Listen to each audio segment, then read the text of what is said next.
We spoke a lot about, in the build-up to the game in that week, about not giving away silly free kicks anywhere pretty much in our half, because even if they have a free kick on the halfway line there, the goalkeeper's coming up, or Alan's taking it on his left foot and it's coming into your own box, so and they're putting you under pressure that way, and they're very good at it.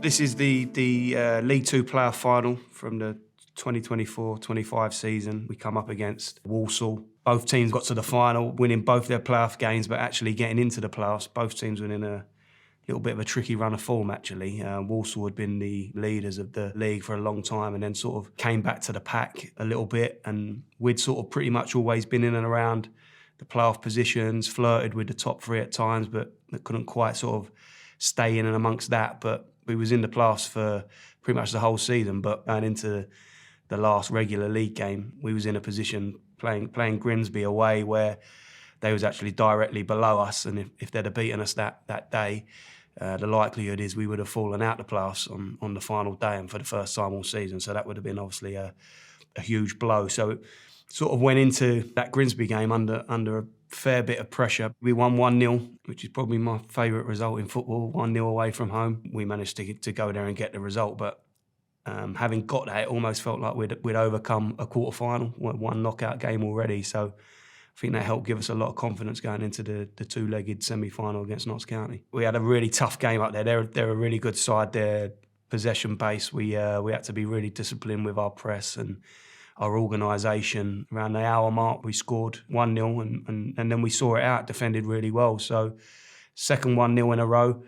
Got them back home the following weekend. Same story again, another 1-0 win, but I'd say that second leg was a lot more comfortable the way that we played. We scored again early. Never feels comfortable when you're on the touchline, but sort of having looked back at the game and, you know, we speak to people after, comfortable win. So another 1-0 win, 3 in a row, and then obviously we set up the final then against Walsall.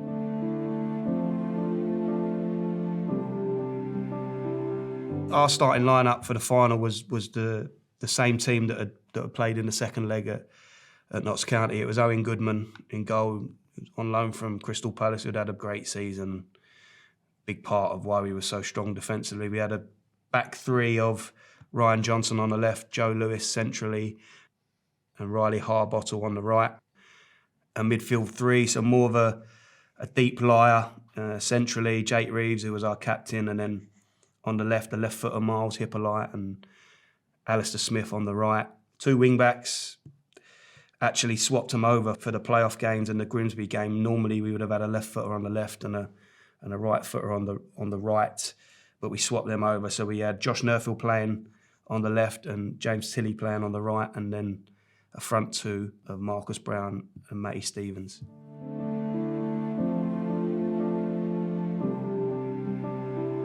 Walsall set up very similar, again, a back three, but what they'd done in their very final game of the regular season, they would normally have set up in exactly the same shape as us, with a sort of a deep line midfielder and two eights, if you like, who got on in support of a front two. But they actually flipped that round in their last game, and they played two sort of holding midfield players, one number 9 and then two number 10s off of that. So it become more like a box midfield, and they'd been struggling for form going into that last game, but they went to Crewe on the last game of the season. They won 1-0, playing this shape, got a good result, and then in the two playoff games against Chesterfield, they stuck with this system, and obviously they won both of those games as well. So we'd both managed to turn it around a little bit form-wise, and we was pretty sure that we prepped for both of those systems, but we felt that Walsall would definitely stick with the two deep line midfield players and that box that had got them success over the last few games.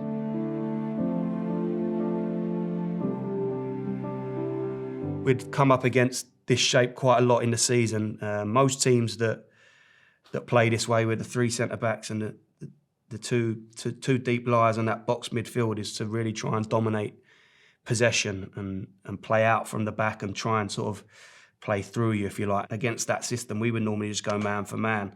I would send my two front men and a midfielder on. We'd match up their midfield with our two deep liers against their 10s, and then obviously have our spare men there at the back. So That's what we would normally do against a possession-based team. But Walsall was slightly different. The way that they do it, they're a lot more direct. So they almost want you to come man for man to bypass your press. So they want your midfielders to jump out. They want your midfielders to jump out and really try and overload you centrally, expose your deep line midfield player, direct balls into Jamil Matt up front, who's obviously a massive aerial threat, and in Jellis and Hall, who were their two number 10s.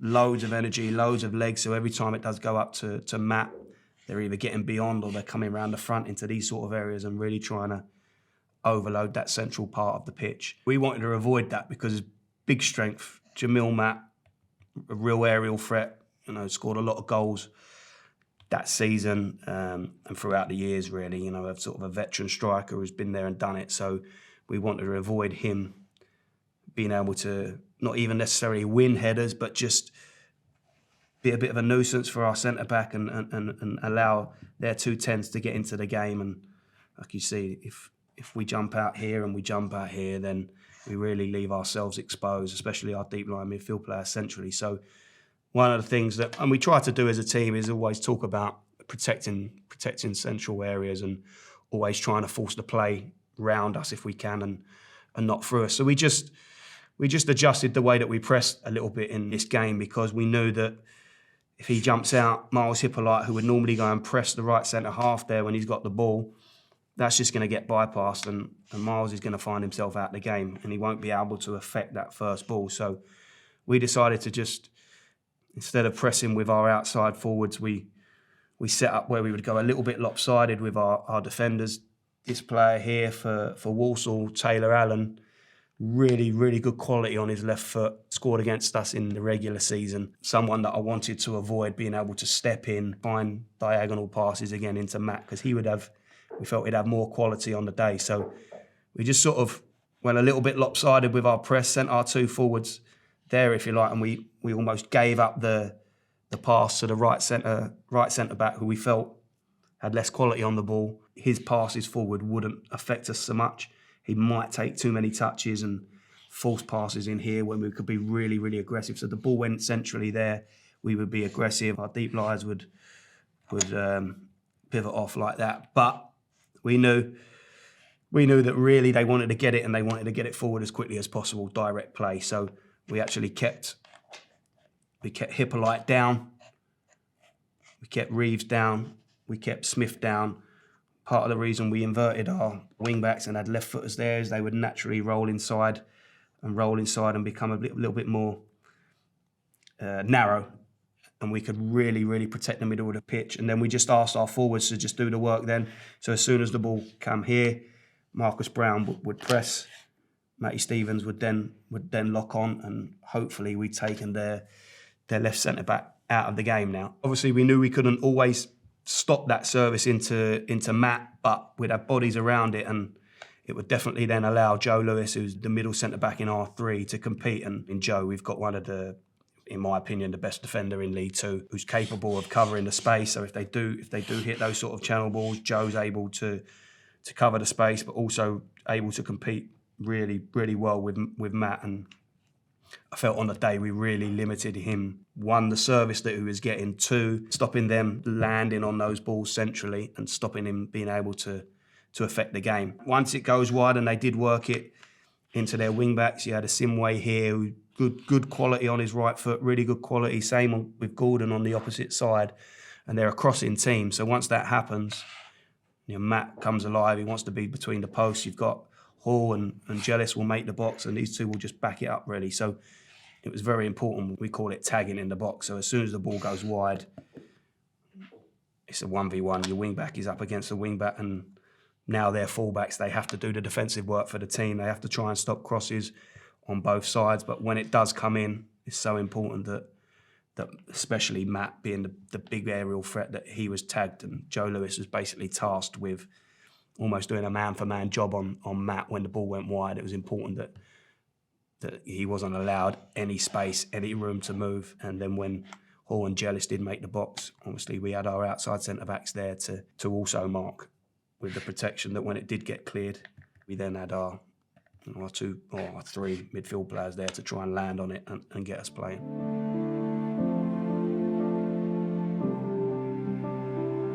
Jake Reeves is key to what we do. He's the one, I would say, who gets us ticking.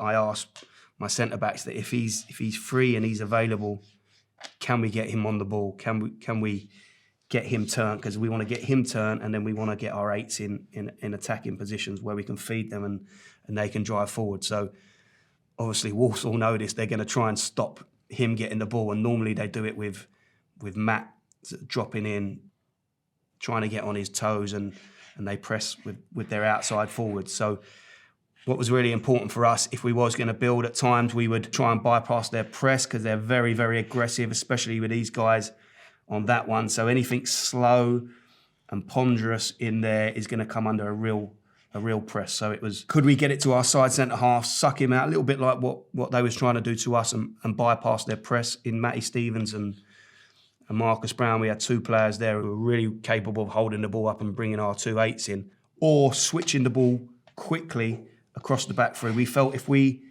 could move it, and then if we had to recycle it and go the other side, eventually Matt, he gives up a little bit in the press. So he might press one, he might press another, but on that third switch of play, he might get a little bit lazy and then open up spaces for Jake Reeves to get on the ball. So we worked a lot around the back on moving that ball quick.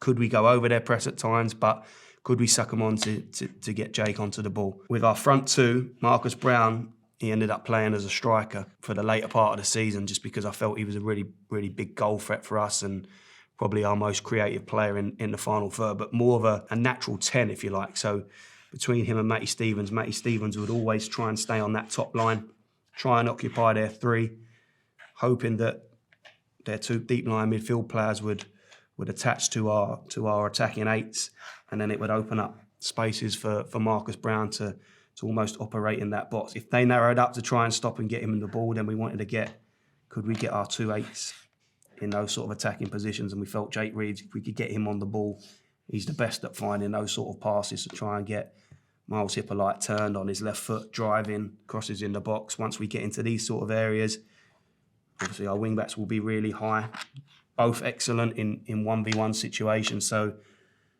if we're going to get a wing-back on the ball there, we tend to just leave them in 1v1s. We felt Josh Nerfield and James Tilley, and we could get them on the ball in those sort of situations. It wasn't underlaps or overlaps. It was leave them alone. Let's trust them in those 1v1s. Let's really give them the license to be positive in that final third and get crosses in the box. And then you've really got, you've got the option of the opposite 8 going in the box. You've got your 2 forwards making the box, and perhaps even your opposite wing back. So when we're crossing, we should have at least 3 bodies in the box. But in this lower third of the pitch, if you like, the key to everything was trying to get Reeves on the ball and get us ticking. When we did go direct, again, the flip of what they was trying to do to us, their 10s were jumping out. And if we did go direct into our front men, it still allowed us to have that midfield overload. So now we've exposed their 2 6s, deep lies against our midfield 3. And even if we was going long and Williams centrally, who was quite good aerially, was winning the ball, it was a clearance and we was picking up a lot of second balls in here. And the game for me, it become a lot about who was winning the duels and the second balls, landing on that, and then really starting to dominate the ball in this midfield area. I think the key for me was going to be who could dominate in there, who could get the overloads. Obviously, they wanted us to jump out so they could get it, but it ended up being those guys who would vacate centrally, and we managed to overload them. And we're not a team generally that always dominates possession, but in the final we had a lot more possession, we had a lot more passes, and we was able to play in their half, I felt, a lot more than them.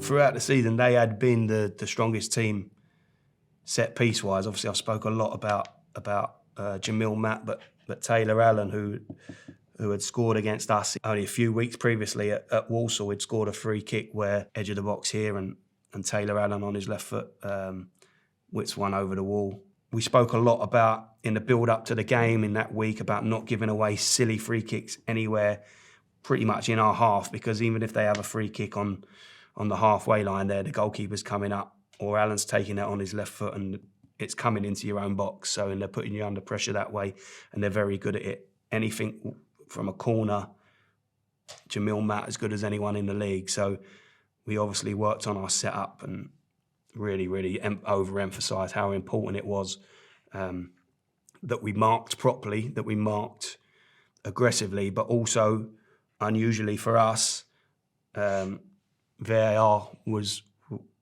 a part of the final. So we knew as aggressive as we had to be when we was defending set pieces, it was also important that we didn't pull and give away silly penalties that way, because we'd been briefed earlier in the week about what VAR was looking for. Thankfully, in the end, VAR wasn't used once during the whole game. There actually wasn't a booking in the whole game. So ultimately, I think we just started to get the better of this in here when balls were cleared out, that we had bodies in and around the midfield to pick up those second balls and kept it alive, which ended up ultimately allowing Myles Hippolyte to get well, first of all, Marcus Brown to get a shot off from the edge of the box that was blocked, and then Myles Hippolyte on his left foot followed up, and that's how we managed to score our goal, and it proved to be the winning goal.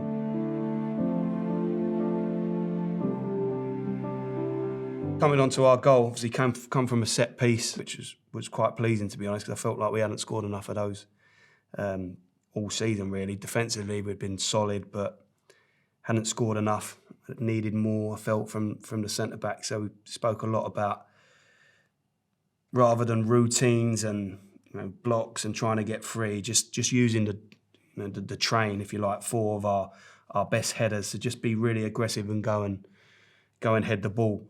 Walsall bring everyone back for their set pieces. See, they had 4 marking our train. They have 2 zonal on the 6-yard box, 1 on the front post. We send 1 in to always try and go and block the goalkeeper to stop him being able to come. And they have 1 spare, but this allowed us to have probably 1 extra on the edge of the box.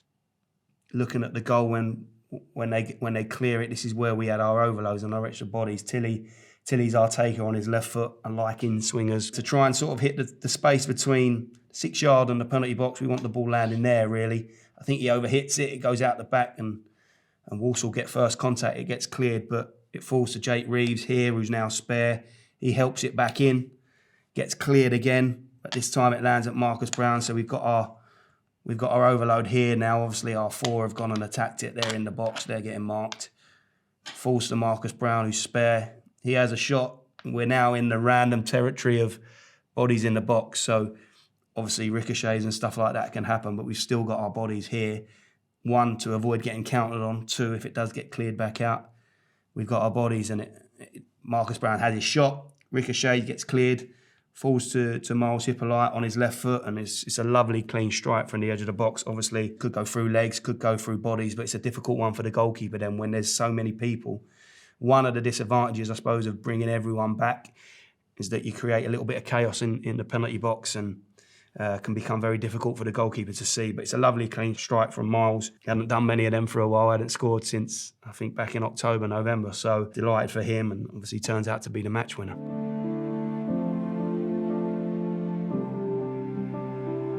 Walsall obviously made some changes to try and affect the game in the second half. They brought Charlie Lakin on in midfield, just an extra body there, and they changed to a front 2. A Manchi come on and Albert Adoma come on, who has been a top player and still got loads of legs and energy in it. Become even more of a focus on forward balls, trying to sort of run those channels down, and we felt like Adoma was starting to get a lot of joy down this side against Riley Harbottle, who he'd made a brilliant goal line clearance early in the second half, actually, when Walsall's probably best chance were across from the right from a Simway, and good bit of movement from Matt, who's highlighted as a big threat in the box. Probably the one time we didn't tag him, he ends up getting a chance there on the front post, and Harbottle cleared it off the line. But as that half grew and they made the changes, it just brought them a little bit more energy up front. They obviously now have an extra body in midfield, so we're pretty much matched up there.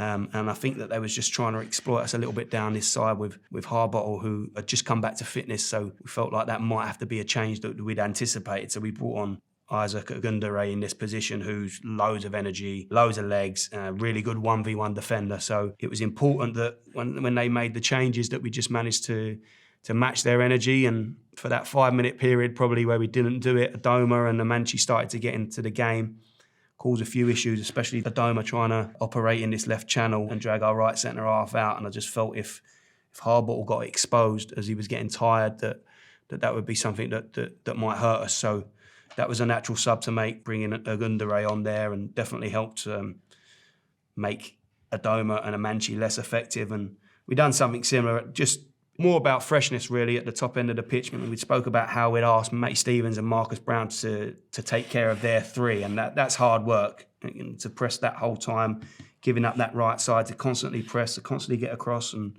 do the work for the team, that it was naturally going to take a toll on them physically. So we just made a change that we'd been doing really in the playoff games, bringing Josh Kelly on. Again, someone who's got a lot of pace, a lot of energy to burn.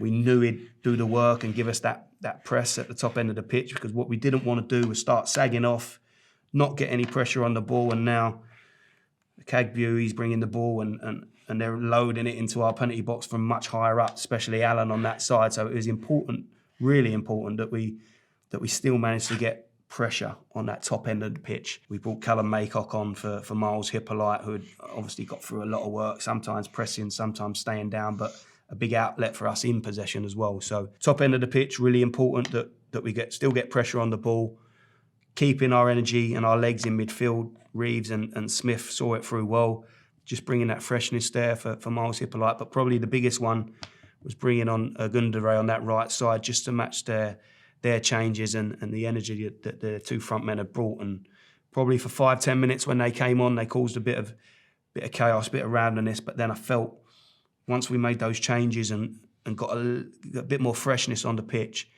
that we actually saw the game out really comfortably, because we was able to still get a lot of pressure on the top end of the pitch, which meant that we didn't have to drop deep and allow balls into our penalty box.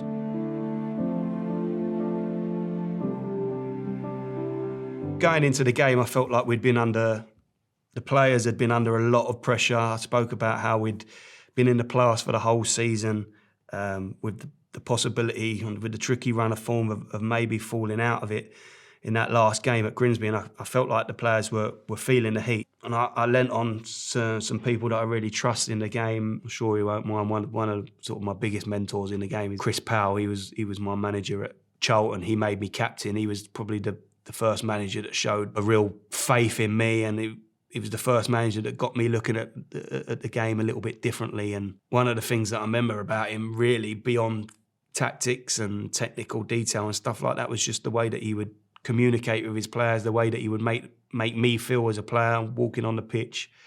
I always felt confident playing under him, and you can't always put your finger on that and what it was, but I think it was just the way that he spoke with you, the conversations, his man management skills. And I knew in that week that he would be a good person to speak to. So I reached out to him, messaged him. I think it was the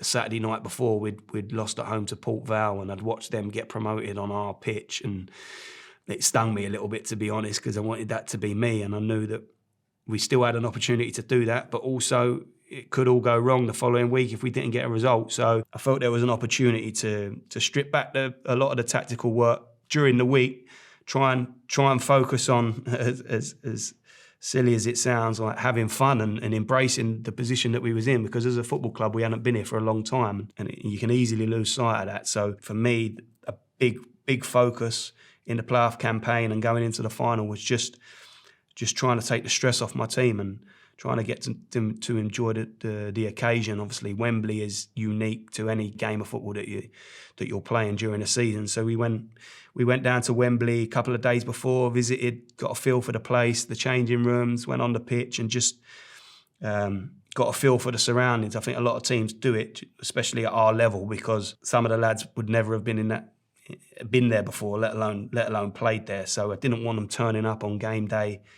like a tourist with the cameras out and taking it all in. I wanted them to have seen all that got all that out of their system really, and just turned up with a focus on the game. But for all the pressure that I'd seen in the build-up to the last league game against Grimsby, I didn't really see that again after. I think once we got into the playoffs, that was guaranteed. It really took the pressure off my team, and they really felt like they'd achieved something already, and I think that really gave them belief that they could go on and do something special. And I just sort of tried to let them ride that wave, really. Obviously, always one eye on the work, but a lot of it was just spending time together, being around each other, conversations, and just trying to keep them as cool and relaxed as possible, even though they're huge pressure games. But I've got to say, the boys, they dealt with it brilliantly, and I think on the day, we probably handled the occasion a little bit better than Walsall.